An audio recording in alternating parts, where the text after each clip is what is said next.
Channel learn with NIS. Welcome to your own YouTube channel learn with NIS. आप सभी का स्वागत है हमारे यूट्यूब चैनल पे। I hope you are so well and good. आशा है आप खुश और स्वस्थ होंगे। तो हम पढ़ रहे थे आपका परसेंटेज कॉम्पोजिशन का टॉपिक, ठीक है। हमने उसको वेल डिटेल एक्सप्लेन किया था, उसके कुछ एग्जाम्पल हमने आपको लिखवाए थे। आई होप आपको समझ आ गए होंगे। अगर जिन बच्चों ने वीडियो वो नहीं देखी है, पहले आप इस वीडियो को देखिए, देन आप आगे के चैप्टर मूव ऑन करिए, ठीक है। एक पढ़ाई एक रेगुलर मैनर से होती है, तभी आपको समझ आता है एक अच्छी तरह। तो आप हाथ के हाथ नोट्स बनाते जाइए, जिससे आपको पेपर में इजी हो, एक वन शॉट रिवीजन ले सके आप उस चैप्टर का, ठीक है। तो लेट्स स्टार्ट दिस वीडियो। अगर आप चैनल पर नए हैं तो प्लीज चैनल को सब्सक्राइब कीजिए, लाइक कीजिए, ज्यादा से ज्यादा शेयर कीजिए। Let's start this video. तो हमने फर्स्ट क्वेश्चन तो कर लिया था परसेंटेज कॉम्पोजिशन का, उस वीडियो को जरूर देखिए, तभी आपको आगे के कॉन्सेप्ट क्लियर होंगे, ठीक है। सेकंड क्वेश्चन हम चलते हैं। सेकंड क्वेश्चन है हमारा an organic compound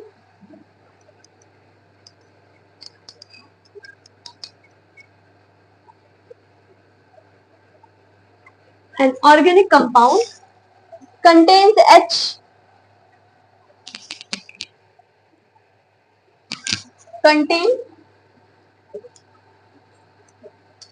H is equal to में हाइड्रोजन कितना है हमारा 4.07%, Cl इज इक्वल टू में 71.65%, chlorine and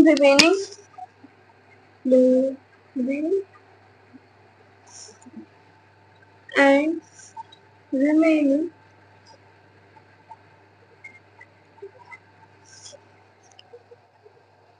carbon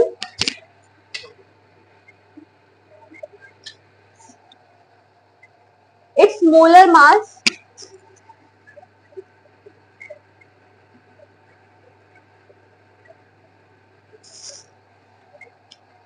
is equal to में 98.96.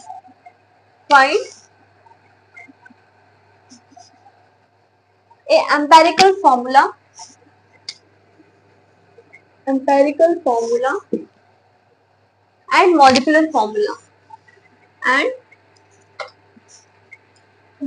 formula देखो हमें क्वेश्चन में क्या बोल रहा है, हमें क्वेश्चन में बोल रहा है कि एक ऑर्गेनिक कंपाउंड कंटेन हुआ है, एक ऑर्गेनिक कंपाउंड है, ठीक है। उसमें क्या कंटेन हुआ, हाइड्रोजन हुआ है हमारा 4.7 ग्राम, ठीक है। एंड Cl हमारा कंटेन हुआ है, क्लोरीन हमारा कंटेन हुआ है 71.65%, ठीक है।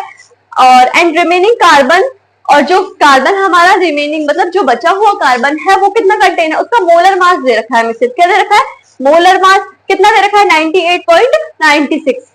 तो फाइंड क्या करना है हमें क्या निकालना है, उसका एम्पेरिकल फॉर्मूला निकालना है और मॉलिक्यूलर फॉर्मूला हमें निकालना है उसका, ओके। अब देखो पहले हम निकालेंगे इसका एम्पेरिकल फॉर्मूला, ठीक है। देखो एम्पेरिकल फॉर्मूला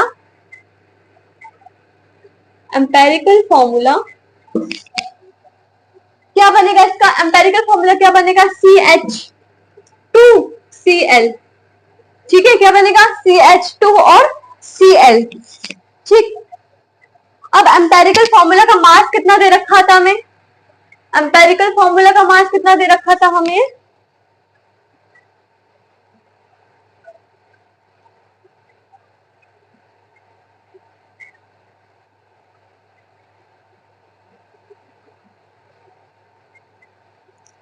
मतलब इन सबका मास कितना होता है इनका टोटल का मिला के। तो इनका टोटल एम्पेरिकल फॉर्मूला का मास हम निकालेंगे इस टोटल का, तो हमारा निकलेगा, आप इसको कैलकुलेट कर लीजिएगा, इसका निकलेगा हमारा 49.5, ठीक है। अब हम मॉलिक्यूलर फॉर्मूला, अब मॉलिक्यूलर फॉर्मूला क्या बनेगा हमारा इसका, मॉलिक्यूलर एमएफ क्या निकलेगा हमारा, एमएफ निकलेगा हमारा CH2Cl2Cl2, ठीक है। ये हमारा क्या निकलेगा, मॉलिक्यूलर फॉर्मूला, ठीक है। अब इसको कैसे लिख सकते हैं हम, हमारे पास दो क्या है, इसका सबका होल टॉइस है, तो इसको हम कैसे लिख सकते हैं, इसको हम लिख सकते हैं C2H4 और Cl2।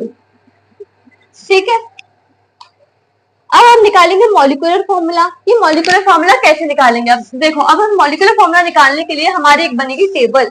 ठीक है, टेबल में देखो हमें क्या रखेंगे, एलिमेंट। टेबल बनेगी हमारी, हमने समझ ली टेबल है हमारी। ठीक है, अब इसमें यहाँ पे आएंगे एलिमेंट, यहाँ पे आएंगे परसेंटेज कितनी दे रखी है हमें, यहाँ पे आएगा एटॉमिक रेशियो का, और यहाँ पे आएगा उसका मॉलिक्यूलर फॉर्मूला, सिंपलेस्ट रेशियो। ठीक है, अब देखो हमें एलिमेंट क्या दे रखा था, एलिमेंट।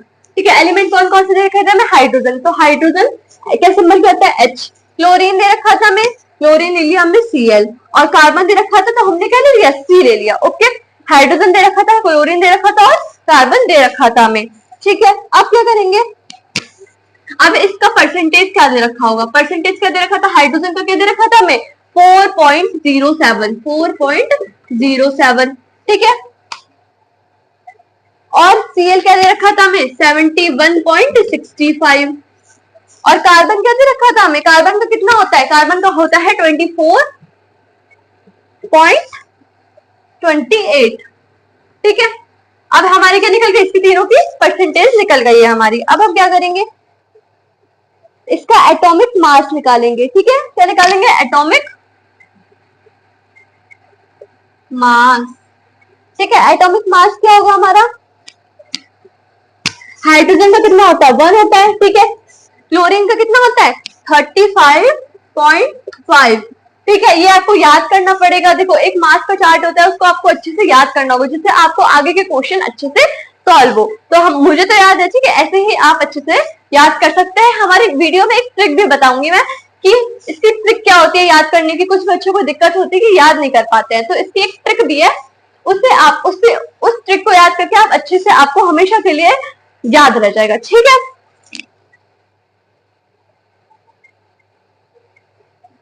और कार्बन का क्या होता है हमारा 12। ठीक है, अब हम निकालेंगे इसका एटॉमिक रेशो।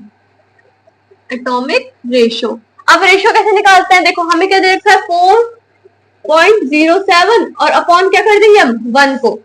ठीक है, तो हमारा इसका क्या निकलेगा, इसका तो हमारा यही निकलेगा 4.07। ठीक है, अब निकालेंगे हम क्लोरीन का। क्लोरीन का कैसे निकलेगा, क्लोरीन का निकलेगा हमारा 71.65 अपॉन 35.5। तो इसका क्या निकलेगा, हमारा निकलेगा इसका 2.01। अब हम निकालेंगे कार्बन का। कार्बन का निकलेगा, क्या निकलेगा हमारा, 24 दे रखा था हमें, 24.28 बाय 12, तो इसका क्या निकलेगा, 2.28। ठीक है, अब इसका क्या निकालेंगे हम, इसका निकालेंगे हम सिंपलेस्ट रेशियो। ठीक है, सिंपलेस्ट रेशियो में यहाँ पे निकाल देती हूँ। ठीक है, और हाइड्रोजन का सिंपलेस्ट रेशियो क्या होगा, हाइड्रोजन का सिंपलेस्ट रेशियो होगा, सिंपलेस्ट रेशियो निकालने के लिए, हम मॉलिक्यूलर फॉर्मूला के निकालने के लिए मैंने एक फॉर्मूला बताया था आपको, फॉर्मूला मैं यहाँ पे लिख रही हूँ, वो होता है 2 × VD इज इक्वल टू में मोलर मास। ठीक है, इस फॉर्मूले को याद रखिए, अगर आपको VD दे रखा हो तो आप कैसे आप अपना मॉलिक्यूलर मास निकालेंगे, तो इस तरीके से आप अपना मॉलिक्यूलर मास निकालेंगे। आई होप आपको समझ आ रहा होगा। हाथ के हाथ नोट्स बनाते जाइए, जिससे आपको इजी हो, आप एक 1 शॉट रिवीजन ले सकें। ठीक है, अब हाइड्रोजन का क्या निकलेगा, हाइड्रोजन का निकल जाएगा 2,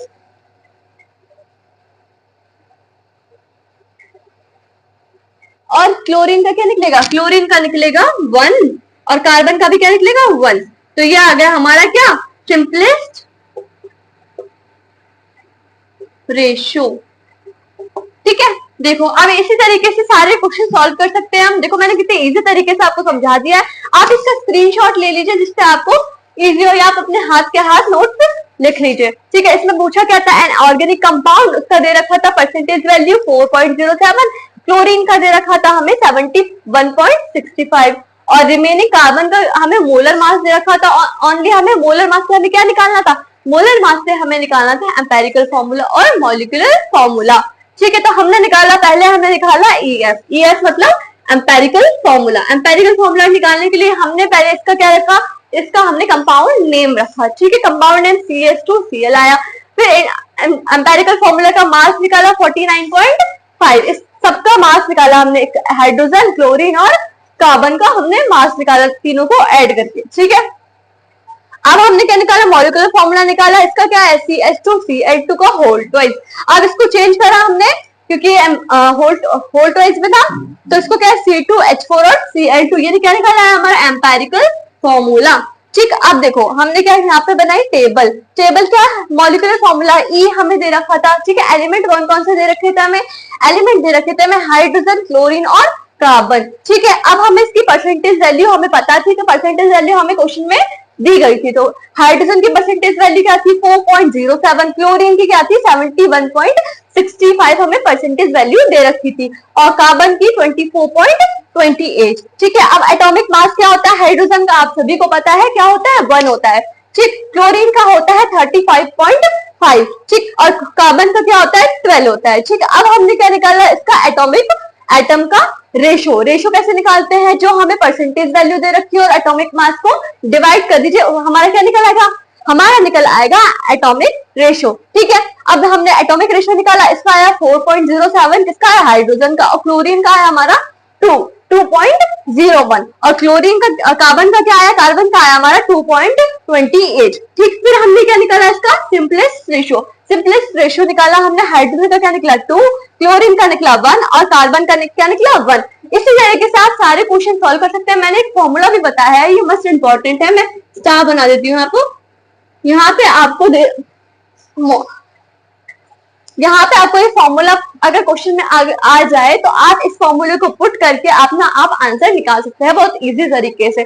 आप जितनी ज्यादा प्रैक्टिस करेंगे उतना ज्यादा आपके डाउट क्लियर होंगे, तो आप प्रैक्टिस मेनली कीजिए, क्योंकि ये केमिस्ट्री है, मैथ्स की तरह केमिस्ट्री होती है, मैथ्स में भी हम जितनी ज्यादा प्रैक्टिस करते हैं उतना ज्यादा हमें क्वेश्चन को समझ आता है। तो उसी तरीके से आप अपनी केमिस्ट्री भी ठीक कीजिए, केमिस्ट्री भी हमारी बहुत डेली टू डेली लाइफ में बहुत यूज होती है। Okay, I hope you create.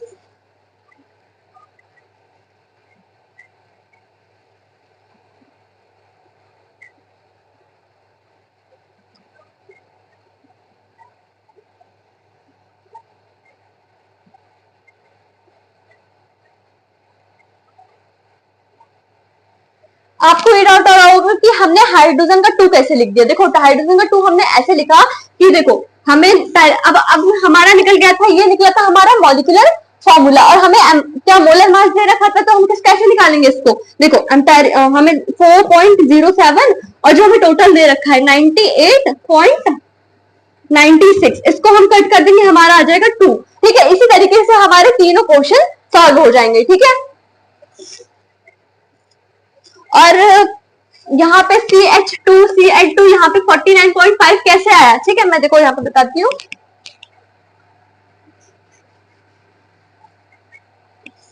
यहाँ पे आया 12 CH12 प्लस 2 प्लस 35.5, तो हमारा क्या है, हमारा 49.5, ये हमारा क्या आया, हमारा क्या निकला है एम्पेरिकल फॉर्मूला, किसका निकला है CH2 और Cl का। आई होप आपको पूरा अच्छे से समझ आ गया होगा।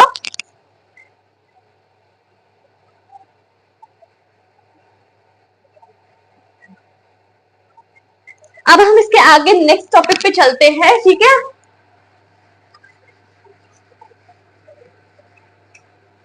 हमारा परसेंटेज कंपोजिशन यहीं से खत्म होता है। अगर आप तभी भी आपको डाउट है तो आप हमसे पूछ सकते हैं कमेंट सेक्शन पे, या हमारे व्हाट्सएप चैनल पे ज्वाइन हो सकते हैं, वहां पे अपनी क्वेरी बता सकते हैं।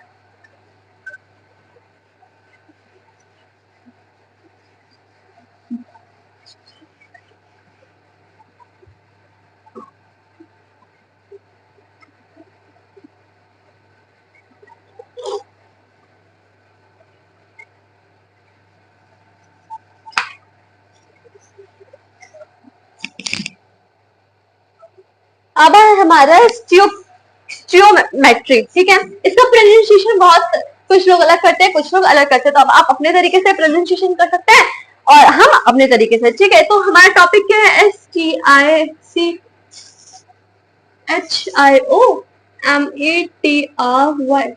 स्टियोमेट्री, ठीक है, हमारा क्या है टॉपिक। अब ये क्या बोलता है, ये बोलता है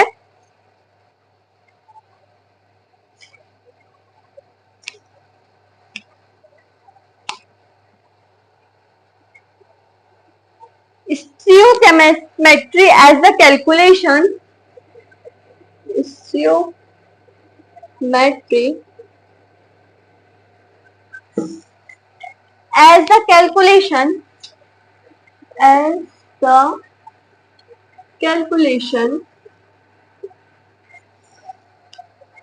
of product and reactants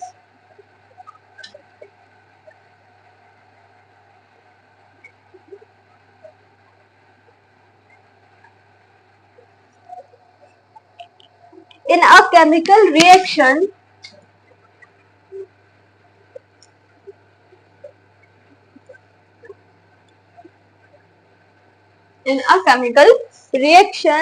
it is basically concerned with number.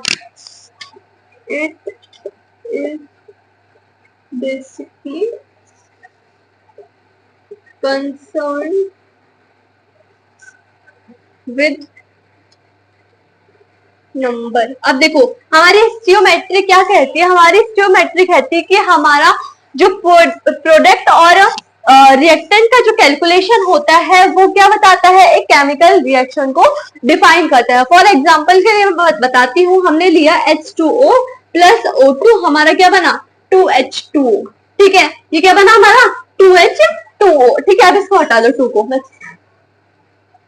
ठीक, अब देखो इसे सबको पता है कि ये इसे क्या बोलते हैं, इसे बोलते हैं हम रिएक्टेंट और इसे क्या बोलते हैं हम प्रोडक्ट। ठीक है, अब देखो इसमें ये बोलता है अगर हम कोई भी मतलब हम बैलेंस ना करें इक्वेशन तो हमारी क्या सेटिस्फाई होगी, एक केमिकल रिएक्शन हमारी सेटिस्फाई नहीं होगी। हमने लिखा H2O प्लस O2, हमने बनाया H2O, हमें पता है कि ये वाटर बनता है, बट हमें बैलेंस करने के लिए हमारे पास H के कितने मॉलिक्यूल है, 2 मॉलिक्यूल है, तो हमने H के कितने लिख दिए 2, और O के कितने मॉलिक्यूल है, हमारे 3 मॉलिक्यूल है। ठीक है, और इसमें कितने ओनली 1 है, तो इसको हम करने के लिए क्या करेंगे 2 लगा देंगे, तो 2 2 4। ठीक है, और यहाँ पे भी क्या लगा देंगे 4, तो 2 2 4, तो 4 हो गए हमारे इसके, और 2 और 4 किसके हो गए,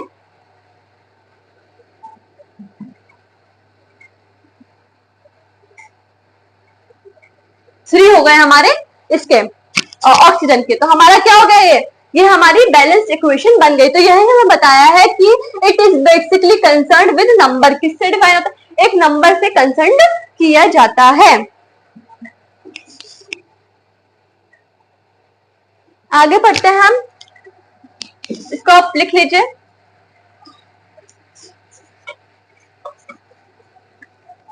Stoichiometry is an important concept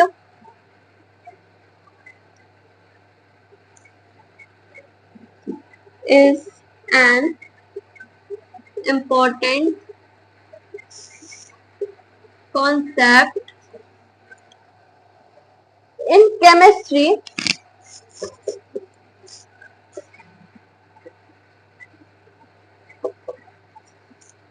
that helps us the balanced chemicals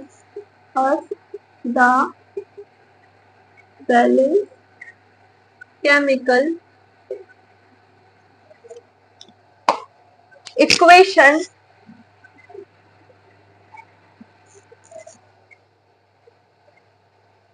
calculate amount of reactant,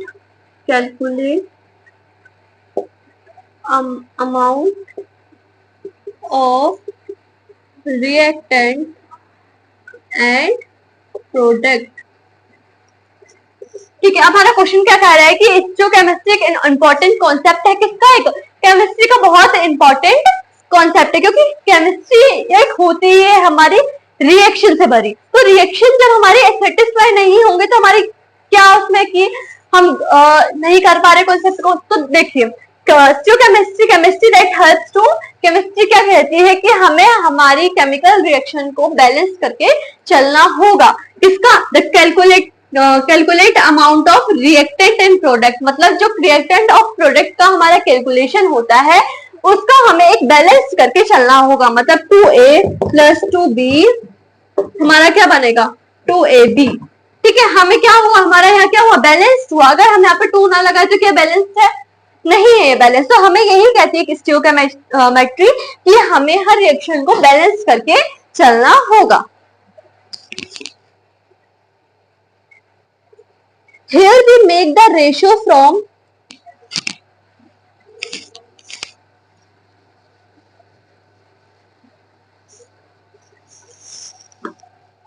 here we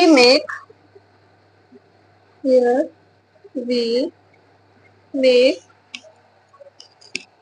use of ratio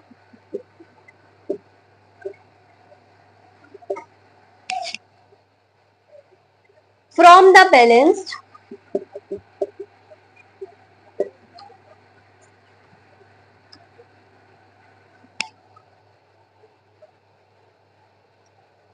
equation।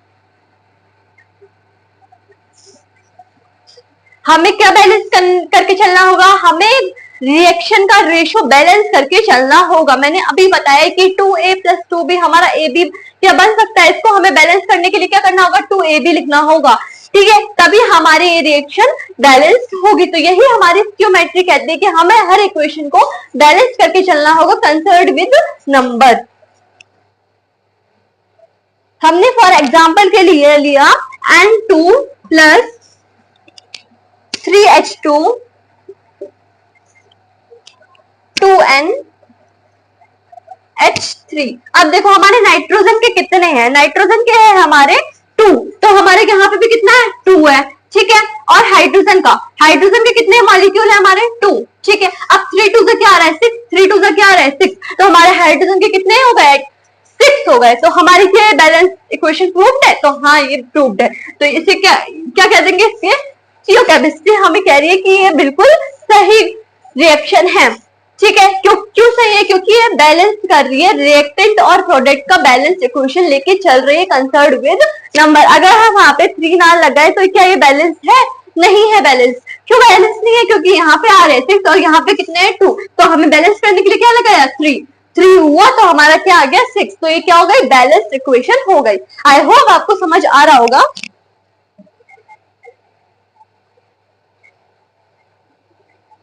अब सेकंड, अब ये तो हो गए स्टोइकोमेट्री की बात। ठीक है, अब ये आपको समझ आ गया होगा। अब हम चलते हैं नेक्स्ट कॉन्सेप्ट पे। नेक्स्ट कॉन्सेप्ट है हमारा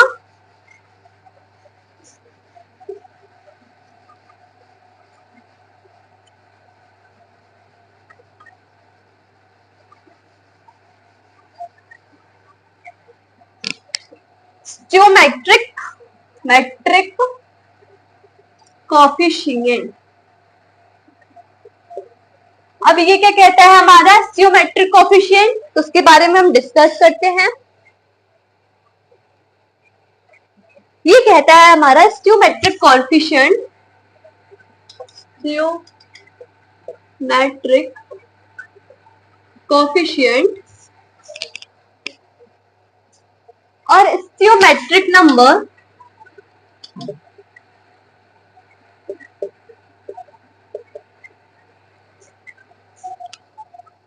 is the number of molecules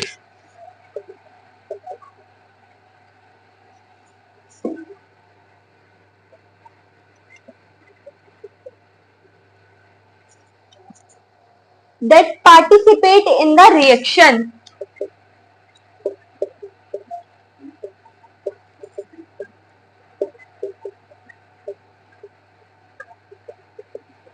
क्या कहता है हमारा स्टोइकोमेट्रिक कोएफिशिएंट, क्या कहता है हमारा कि number of molecules that participate, हमारे नंबर ऑफ मॉलिक्यूल इसमें पार्टिसिपेट करते हैं। मतलब अगर हमारी रिएक्शन एक नंबर से डिफाइन नहीं होगी तो क्या ये सेटिस्फाई है, नहीं है। अगर हम लिखते हैं 3, मैंने अभी बताया AB +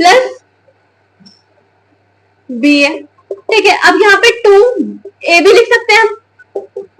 ठीक है, तो ये हमारी रिएक्शन प्रूव्ड है। बट हम यहाँ पे 2 ना लगाए तो क्या हमारी ये रिएक्शन प्रूव्ड है, ये रिएक्शन हमारी प्रूव्ड नहीं है। तो हमें क्या इसमें क्या नंबर ऑफ मॉलिक्यूल पार्टिसिपेट, मतलब कितने नंबर ऑफ मॉलिक्यूल हमारे प्रेजेंट है इसमें, वो हमें क्या बताता है, वो बताता है हमारा स्टोइकोमेट्रिक कोएफिशिएंट। ठीक है,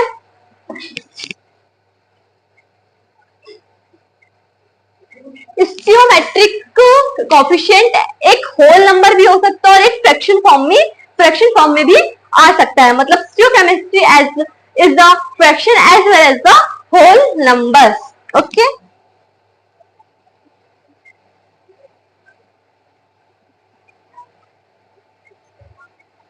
इसमें एक मोल रेशो बताता है, किसके बीच में बताता है? मॉलिक्यूल प्रोडक्ट एंड रिएक्टेंट के बीच में एक क्या बताता है? मोल रेशो बताता है। ये कौन बताता है? हमारा बताता है स्टियोमेट्रिक कोफिशिएंट। ठीक है, एक एग्जांपल के लिए ले लेते हैं हम। एग्जांपल है हमारा 4FeS plus 3O2 2Fe2O 3O3। तो ये हमारी क्या चीज हो गई? ये हो गई हमारी रिएक्टेंट, और ये चीज हमारी क्या हो गई? ये चीज हो गई हमारी प्रोडक्ट। ठीक है, ये चीज हमारी क्या हो गई? रिएक्टेंट, और ये चीज हमारी क्या हो गई? प्रोडक्ट। ठीक है, अब देखो 4Fe हमारे आयरन के कितने मॉलिक्यूल है? 4। ठीक है, तो यहाँ पे भी कितने मॉलिक्यूल है? 4। ठीक, और यहाँ पे 6 है, तो यहाँ पे भी क्या है? 6 मॉलिक्यूल किसके हैं? ऑक्सीजन के। तो हमारा रिएक्टेंट और प्रोडक्ट हमारा क्या हो रहा है? रिएक्टेंट और प्रोडक्ट हमारा क्या हो रहा है? रिएक्टेंट प्रोडक्ट हमारा बिल्कुल सेटिस्फाई हो रहा है विद अ होल नंबर, क्योंकि ये दोनों इक्वेशन बिल्कुल बैलेंस है। अगर हमारी बैलेंस इक्वेशन ना होती तो हम इसको प्रूव ना कर पाते। ठीक है, तो ये दोनों हमारे क्या हो गए? एक बैलेंस इक्वेशन हो गई है। आई होप यू क्लियर इट, आपको अच्छे से समझ आ गया होगा। आज की वीडियो आज आपको अच्छी लगी तो प्लीज लाइक करिए। अगर आपको इन सब के नोट्स चाहिए तो आप हमारे टेलीग्राम चैनल, व्हाट्सएप चैनल पे ज्वाइन हो सकते हैं एंड उसके पेड नोट्स बता सकते हैं, दे सकते हैं। ठीक है, तो thank you for watching this video. Bye bye.